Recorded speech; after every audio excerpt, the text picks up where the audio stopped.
E aí, pessoal, tudo bem com vocês? Espero que sim.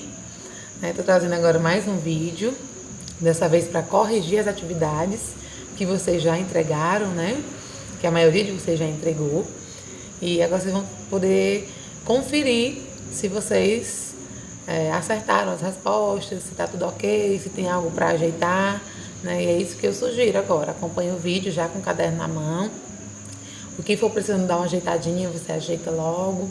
Se estiver parecido com o que está aí, com as suas palavras, ótimo, deixa, certo? É importante que você faça realmente com as suas palavras. Eu vou aqui só dar um norte, mais ou menos, tá bom? Então, assim, nós vamos corrigir agora as atividades do primeiro período, que foi do livro, na página 56 e 57, questões de 1 a 8, né? Depois daqui eu vou fazer um outro vídeo para corrigir as atividades do segundo período, tá bom? Então, pega aí o seu livro, pega o seu caderno e acompanha aí junto comigo, certo? Vamos lá para a primeira questão. Antes de começar, gente, para a primeira questão, só fazer aqui um comentário. O meu computador está com um problema na tela, então tem algumas partes da tela que eu não consigo direito. Até já tentei aqui melhorar, mas não deu muito. E pode ser que tenha alguns erros de digitação, tá? Então eu já vou pedindo desculpa logo no começo, tá certo? Mas vamos lá, deixar de enrolação e vamos começar, né? Primeira questão aí na página 56, não é isso? Eu tô com o livro de vocês aqui também. Quais são as principais diferenças entre as células eucarióticas e procarióticas, né? No vídeo onde eu gravei sobre esse assunto, que eu já disponibilizei o link para vocês no grupo, fala sobre isso. Então, quem assistiu o vídeo, quem pesquisou também no caderno, conseguiu responder numa boa, né? As células procarióticas, né? São aquelas células menos desenvolvidas, são as células das bactérias, né? Então, elas não têm tantas composições como a célula eucariótica tem. Vamos ver aí o que a resposta sugere. As células eucarióticas apresentam características que são ausentes, né, que as células procarióticas não têm, como, por exemplo, a presença de uma membrana nuclear, a carioteca. Então, a célula eucariótica, que é aquela célula organizada, que eu sempre digo assim para vocês, né, ela possui a carioteca, que é a membrana que envolve o núcleo. Sendo assim, ela deixa o material genético protegido, guardadinho lá dentro. Diferente de uma célula procariótica que não tem essa membrana, não tem carioteca. E aí o material genético fica solto, disperso no citoplasma.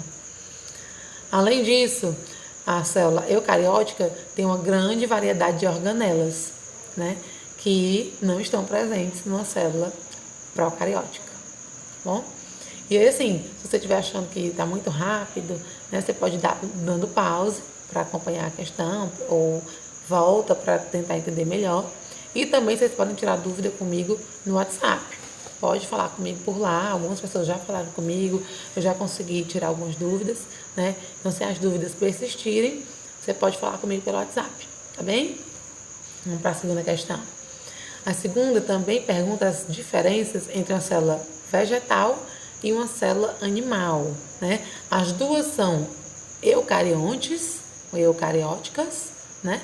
Mas elas também têm diferenças, né? Então, qual é a diferença entre a célula animal e a célula vegetal? A resposta propõe o quê? A célula vegetal se diferencia da célula animal pela presença de parede celular, cloroplastos e vacúolos, que são estruturas que estão presentes na célula vegetal, mas que não estão presentes na célula animal, tá certo? Então, se você observar uma célula no microscópio, você identificar a presença, né, da parede celular, do cloroplasto, do vacúolo, você iria identificar claramente que é uma célula vegetal. Tanto que mais pra frente tem uma questão que fala mais ou menos disso. Bom? Terceira. Na terceira agora ele pergunta o que é que elas têm em comum. Elas quem? Uma célula animal, uma célula vegetal e uma célula bacteriana.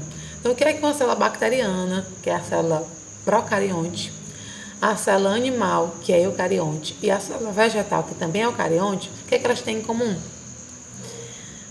Todas apresentam a membrana plasmática, que é um conteúdo que a gente vai ver em breve, né? Todas possuem material genético, né? Todas têm um material genético e todas têm ribossomos, a organela, né? Todas possuem ribossomos, metabolismo, então todas têm reações metabólicas e também todas conseguem se multiplicar, se reproduzir, né? Então essas características que eu falei agora são comuns a essas três células: célula animal, célula vegetal e a célula bacteriana, certo? Vamos lá, continuando. Quarta questão. A quarta questão é grande, né? Tem muitos itens, mas vamos lá. Leia o trecho da reportagem a seguir e responda as questões. Eu não coloquei o trecho da reportagem, tá só aqui no livro, então vocês podem acompanhar pelo livro também. Certo? Eu também estou aqui com o livro, ó. E aí ele diz assim no item A: de que maneira a microscopia auxiliou na elaboração da teoria celular? A teoria celular está lá no livro de vocês, na página 47, né? Também tem outras questões mais para frente que vai falar da teoria celular.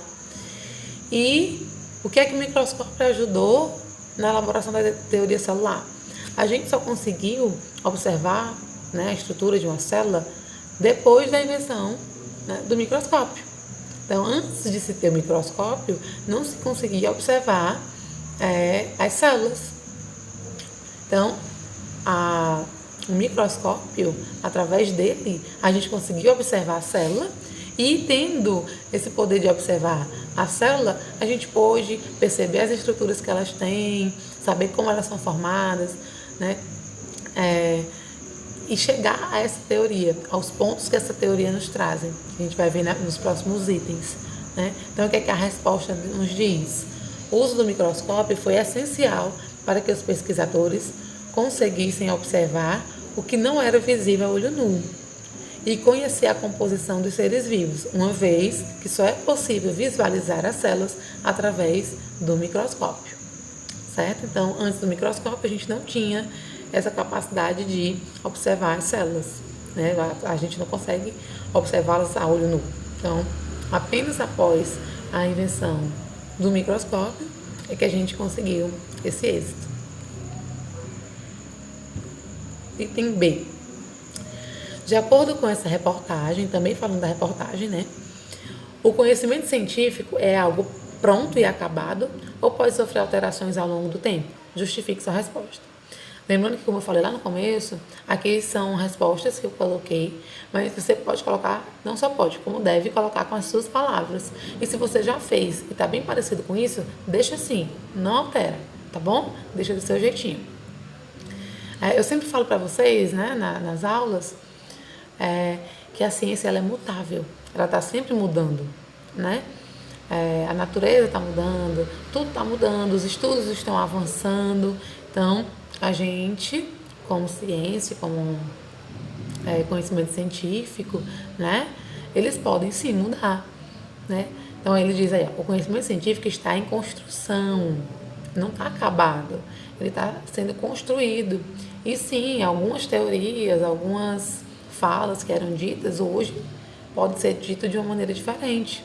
Então antes se via de um jeito, se pensava de um jeito, e hoje a gente já sabe que talvez não seja daquele jeito, né? Então ela pode sim ser modificada e ser redefinida conforme novas observações, né? Então, com o avanço da tecnologia, a gente consegue observar mais, entender melhor, estudar mais, e aí a gente consegue sim perceber a importância de se mudar algo que anteriormente poderia ser de um outro jeito, tá certo? Vou tomar aqui um pouquinho de água.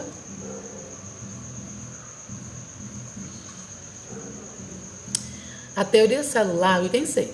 A teoria celular foi aceita prontamente por toda a comunidade científica. Por que você acha que isso ocorreu? Então, assim que a teoria celular foi proposta, toda a comunidade científica, todas as pessoas aceitaram ela? Não, né? A gente sabe que, até falei quando a gente falou de método científico, né, que quando é lançado algo novo, algumas pessoas têm um pouco de resistência. Então, não, a teoria celular não foi aceita prontamente, né? E aí ele pergunta, por que você acha que isso ocorreu? Você vai dar a sua opinião. Mas eu trouxe aqui algumas sugestões, né?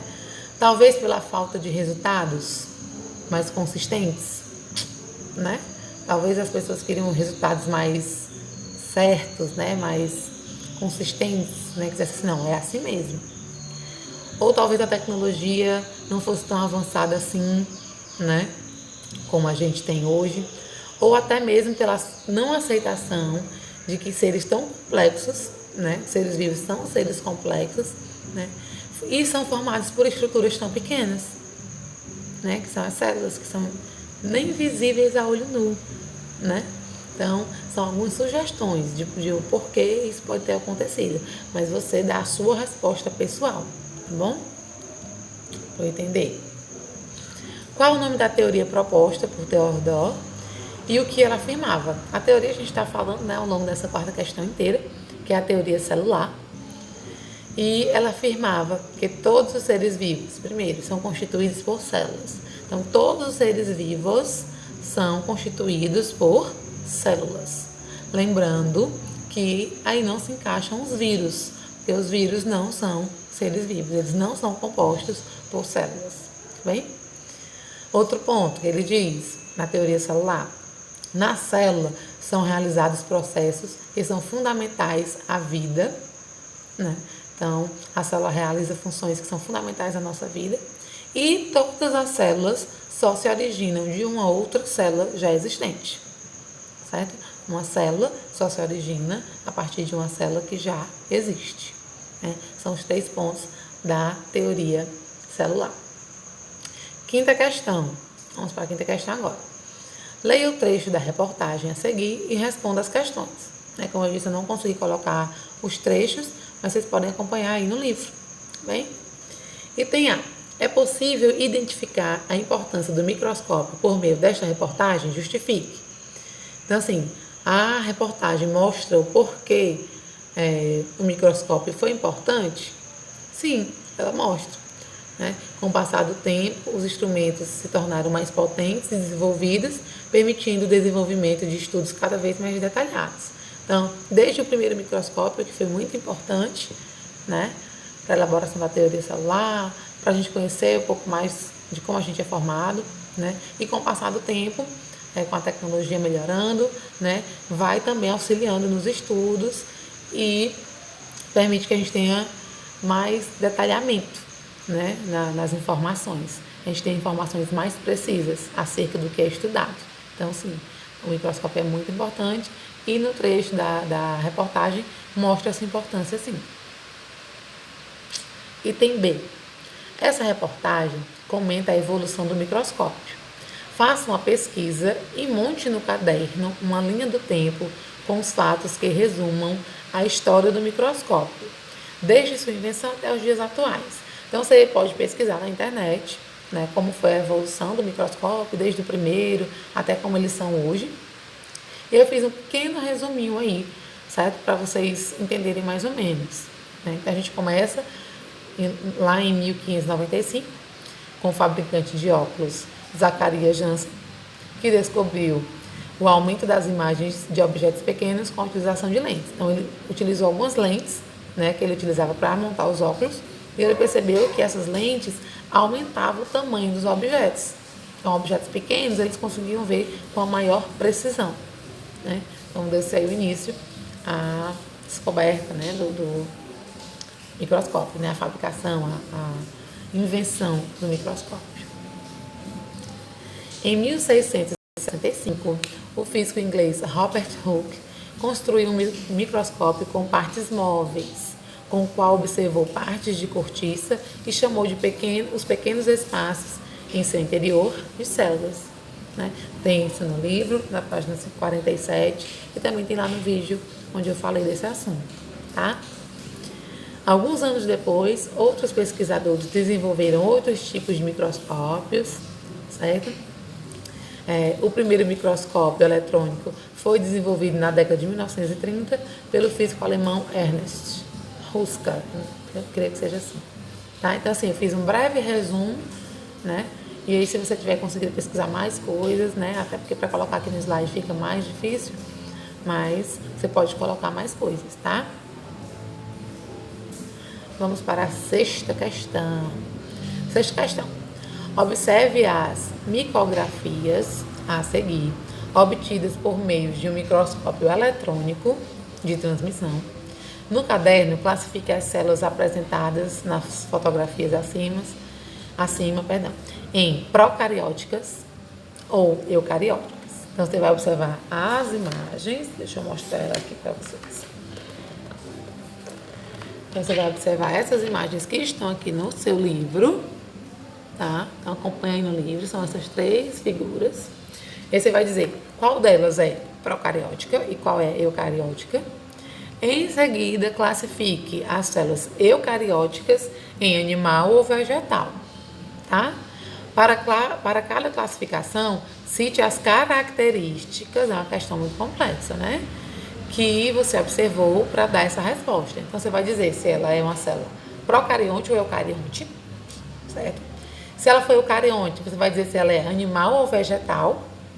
E você vai dizer que característica fez você perceber que ela era isso que você disse, tá? Então, vamos lá. Se você observar aí, a célula A e B, né, as 2 primeiras imagens, tô olhando aqui para baixo porque o livro está aqui embaixo, tá?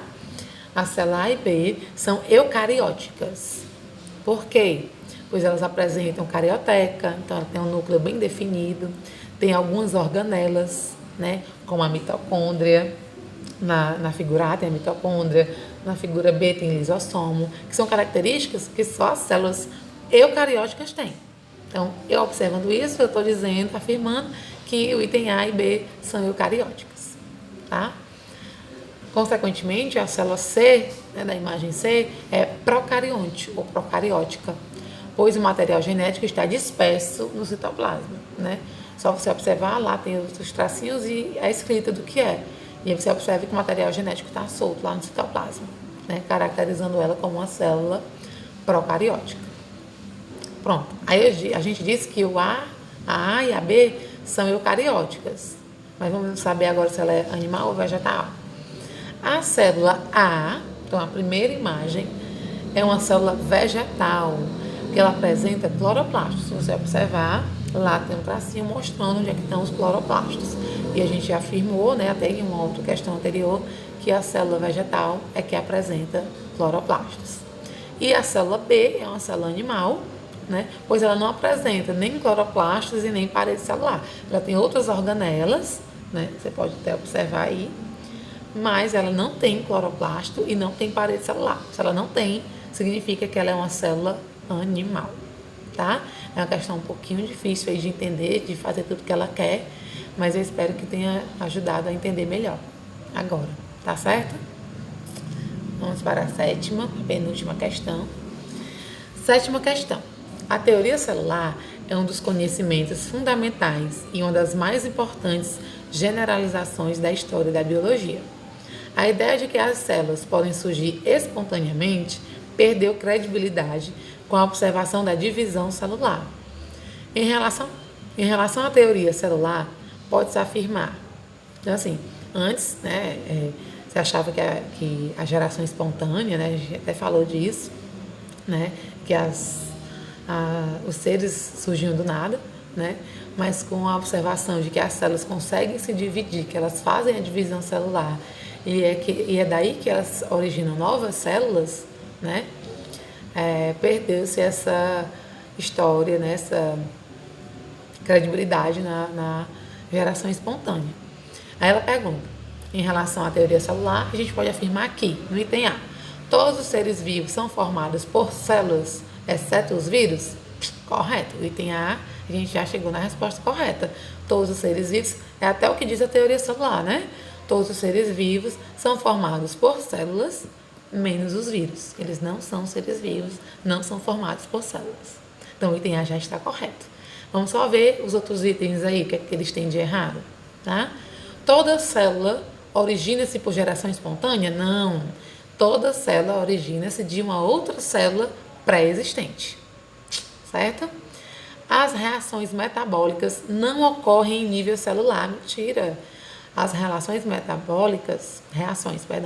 metabólicas já ocorrem em nível celular, sim. As células fazem reações metabólicas, as células têm metabolismo. E o item D, A célula é a maior unidade estrutural básica de um ser vivo. Se você não ler com atenção, você pode marcar essa. Né? Ela está toda correta, só tem uma única palavrinha incorreta, que é a palavra maior.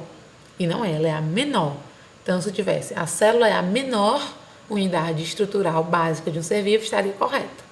Né? Mas como tem aí maior, assinala que ela está incorreta. E a resposta certa é o item A. E agora a gente vai para a última questão. Última questão. A invenção do microscópio possibilitou várias descobertas e graças ao surgimento dos microscópios eletrônicos, houve uma revolução no estudo das células. Esses equipamentos permitiram separar os seres vivos em procarióticos, né, e eucarióticos. Porque se descobriu que os primeiros que ele fala é os procarióticos. Né? Ele fala aí procarióticos e eucarióticos, então quem vem primeiro são os procarióticos na frase. E ele pergunta, por que você descobriu que os primeiros, né, em outras características, então os procarióticos têm outras características e o que? Possuem parede celular e cloroplastos? Os eucarióticos não, perdão, os procarióticos, tá? Os procarióticos, né, possuem parede celular e cloroplastos? Não. Quem possui parede celular e cloroplastos são as células o quê? Diz aí você daí. As células vegetais, certo? Item B. Possui material genético disperso no citoplasma? Sim.